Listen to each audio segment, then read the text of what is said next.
का कार्यक्रम चल रहा है, किस तरह का जो लोगों में रुझान है?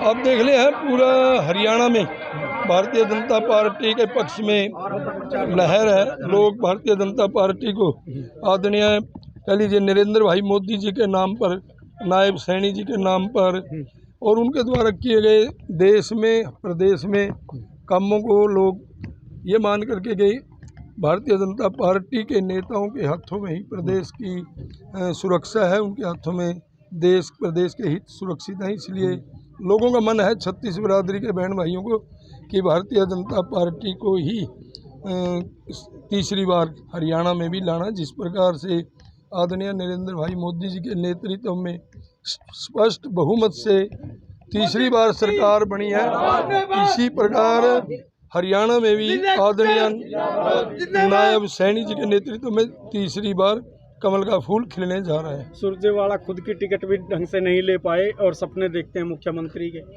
हम तो कार्यकर्ता साथियों को, लोगों को पहले ही कहते थे कि ये सपने लेता मुख्यमंत्री के, और मैं इसके खुद की टिकट भी देखना कब मिलेगी, कैसे मिलेगी, और आपके सामने है।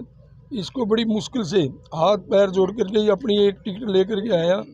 इसने कई युवा नेताओं को उनके घर उजाड़ने का काम किया है, जैसे अपने सतबीर जी जांगड़ा है, उसने करोड़ों रुपए खर्च किए हैं इस आदमी पर। उसकी रैलियों में 100 बसें लेकर के गया है, झंडे पोस्टर गाड़ियों पर कई करोड़ रुपए खर्च किए, और आखिर में बेचारे को निराश होकर के घर लौटना पड़ा। इसी प्रकार ये कोई बरसीकरी से है बेटी श्वेता ढुल, वो भी पिछले 5 साल से ही उसको गोली दे रहा था कि मैं टिकट लेकर के आपको दूंगा, आप विधायक बनेंगी, मैं सीएम बनूंगा, परंतु वो भी बेचारी रोती हुई अब हर रोज़ वो इसके खिलाफ प्रेस कॉन्फ्रेंस करती है, इसको गालियाँ देती है। तो ठीक इसी प्रकार चीका हल्का में तो कई युवा साथियों को इसने मतलब उकसा रखा था कि मैं आपको टिकट दिलवाऊंगा, मैं इसको टिकट दिलवाऊंगा, परंतु आज कैथल जिला के हल्का के छोटो कैथल जिला के लोग समझ चुके हैं कि ये झूठ बोलता है, हर काम में झूठ बोलता है, चाहे विकास कार्यों की बात हो और चाहे राजनीतिक पद दिलवाने की बात हो, हर बात में रणदीप सुरजेवाला झूठ। कांग्रेस नेता महिलाओं का मजाक उड़ाते दिखे, मंच से कहते हैं कि लाली बिंदी लाए तो टिकट मिला है तो हम भी ला लें। भाई कोई जैसा बोएगा वैसा काटेगा जी। पब्लिक को क्या मैसेज रहेगा इस चुनाव के लिए, जो आने वाली तारीख है उसके लिए क्या कहना चाहेंगे?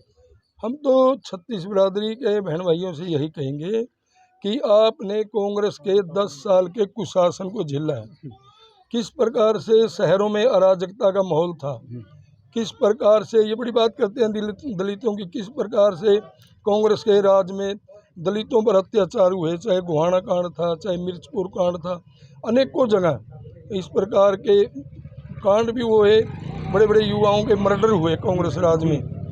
और कांग्रेस राज में शहरों के लोगों की, कांग्रेस के कार्यकर्ताओं यानी मंत्री नेताओं के गुर्गों के द्वारा लोगों की ज़मीनों पर, दुकानों पर, मकानों पर अवैध कब्जे किए जाते थे, ज़बरदस्ती कब्जे कर लेते थे। पिछले 10 साल में से भारतीय जनता पार्टी की सरकार आई है, बड़े से बड़े एनडी से एनडी आदमी की हिम्मत नहीं है किसी की ज़मीन दुकान मकान प्लाट की तरफ आंख उठा करके भी देख ले। आज हरियाणा की जनता पूरे तौर पर अपने आप को सुरक्षित महसूस करती है।